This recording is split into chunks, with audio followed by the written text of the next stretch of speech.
இந்த வீடியோவில் வந்து நம்ம ஸ்கெலட்டனோட 4 அனிமேஷனையும் ஸ்கிரிப்ட் வழியாக ப்ளே பண்ண போகிறோம்.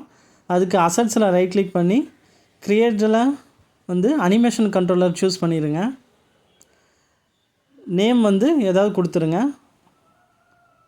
அனிமேஷன் கண்ட்ரோலர் அப்படின்னு கொடுக்குறேன். என்டர் பட்டன் ப்ரெஸ் பண்ணுங்கள். அப்புறம் டபுள் கிளிக் பண்ணுங்கள். இப்போது எம்டி ஸ்பேஸில் ரைட் கிளிக் பண்ணுங்கள். க்ரியேட் ஸ்டேட்டில் எம்டி கொடுத்துருங்க. ஒரு ஸ்டேட் க்ரியேட் பண்ண போகிறோம். ஃபஸ்ட்டு மோஷன் வந்து மோஷன் டேப்பில் வந்து ஃபஸ்ட்டு நம்ம ஐடியல் அனிமேஷன் கிளிப்பை வந்து சூஸ் பண்ணிக்கலாம்.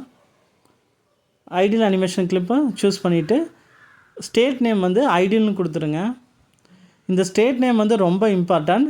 இந்த ஸ்டேட் நேம் தான் நம்ம ஸ்கிரிப்டில் வந்து யூஸ் பண்ண போகிறோம். அனிமேஷன் கிளிப் நேம் வந்து யூஸ் பண்ண போகிறதில்ல. ஸோ ஸ்டேட் நேம் வந்து ரொம்ப இம்பார்ட்டன்ட். மறுபடியும் வந்து ரைட் கிளிக்கில் எம்டி ஸ்பேஸில் ரைட் கிளிக் பண்ணுங்கள். க்ரியேட் ஸ்டேட் கொடுங்க. எம்டி கொடுங்க. இப்போ வந்து நம்ம மோஷன் வந்து வாக் அனிமேஷன் கிளிப்பை வந்து சூஸ் பண்ணிடலாம்.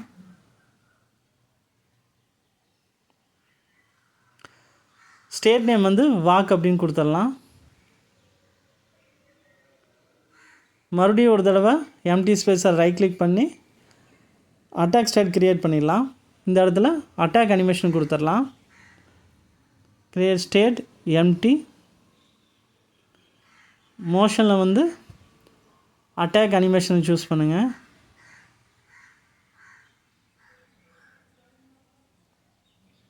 அண்ட் ஸ்டேட் நேம் வந்து அட்டாக்குன்னு கொடுத்துருங்க. இந்த ஸ்டேட் நேம் தான் நம்ம ஸ்கிரிப்டில் வந்து யூஸ் பண்ண போகிறோம். அனிமேஷன் கிளிப் நேமே யூஸ் பண்ண போகிறதில்ல. அதனால் இது ரொம்ப இம்பார்ட்டன்ட். கடைசியாக die animation. So create state எம்டியில் ஃபஸ்ட்டு மோஷன் வந்துல டை அனிமேஷன் சூஸ் பண்ணிடுங்க. நேம் வந்து ஸ்டேட் நேம் வந்து டை அப்படின்னு கொடுத்துருங்க. இதுக்கு பின்னாடி ப்ராஜெக்ட் ஒரு தடவை சேவ் பண்ணிடுங்க. அப்புறம் ஸ்கெலட்டனை சூஸ் பண்ணுங்கள். இப்போ நம்ம க்ரியேட் பண்ண அனிமேஷன் கண்ட்ரோலரை கண்ட்ரோலர் ஃபீல்டில் ட்ராக் அண்ட் ட்ராப் பண்ணிடுங்க.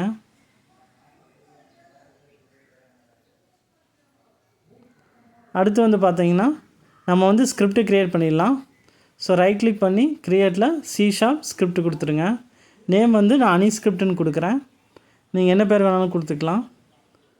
கொடுத்த பின்னாடி என்டர் ப்ரெஸ் பண்ணுங்கள். டபுள் கிளிக் பண்ணிங்கன்னா VS கோட் ஓப்பன் ஆயிரும். இதில் வந்து நம்ம அனிமேட்டர் வேரியபிளை வந்து டிக்ளேர் பண்ணுறோம். அனிமேட்டர் அப்படின்னு சொல்லிட்டு ஒரு வேரியபிளை வந்து டிக்ளேர் பண்ணிடுறோம். அப்புறம் அனிமேட்டர் வந்து அசைன் பண்ணுறோம். ஸ்கிரிப்டோடு அட்டாச் ஆகிருக்கிற அனிமேஷன் காம்பனண்ட் வந்து கெட் பண்ணுறோம்.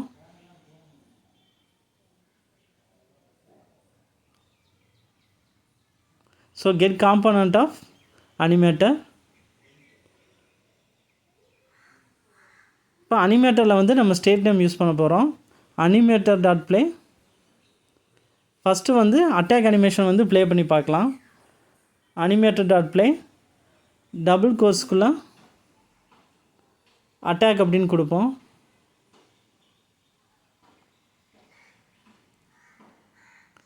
இப்போ இந்த ஃபைலை சேவ் பண்ணிடுங்க.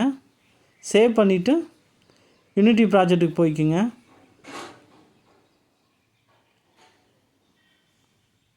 நாம் வந்து அனிமேஷனை வந்து ரிப்பீட்டடாக ப்ளே பண்ண வைக்க போகிறோம். அதனால் நம்ம லூப் பண்ணின அனிமேஷனை அதுக்கு அனிமேஷனுக்கு போய்க்குங்க. அனிமேஷன் சூஸ் பண்ணிவிட்டு இன்ஸ்பெக்டர் டேப்பில் அனிமேஷன் டேப்பில் ஸ்க்ரால் பண்ணி கீழே வந்தீங்கன்னா லூப் டைம் சொல்லிட்டு ஒரு செக் பாக்ஸ் இருக்கும். அது செக் பண்ணிடுங்க. மறுபடியும் ஸ்க்ரால் பண்ணி கீழே வாங்க. அப்ளை பட்டனை ப்ரெஸ் பண்ணுங்கள். இதை வந்து எல்லா அனிமேஷனுக்குமே பண்ணிடுங்க.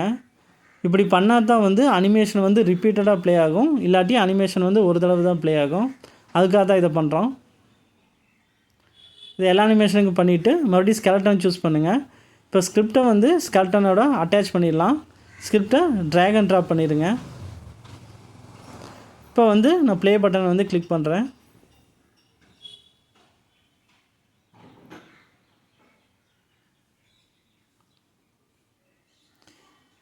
இப்போ வந்து பார்த்தீங்கன்னா அட்டாக் அனிமேஷன் வந்து கண்டினியூஸாக வந்து ப்ளே ஆகும். கண்டினியூஸாக ப்ளே ஆகிட்டுருக்கு. அட்டாக் அனிமேஷன் கண்டினியூஸாக ப்ளே ஆகிட்டுருக்கு. நம்ம கீபோர்ட் இன்புட் வழியாக அனிமேஷனை வந்து சேஞ்ச் பண்ணுவோம். மறுபடியும் ஸ்கிரிப்டுக்கு போய்க்கலாம். VS கோட் ஓப்பன் பண்ணிடுங்க. இப்போ வந்து நம்ம என்டர் பட்டனை வந்து டிரெக்ட் பண்ண போகிறோம்.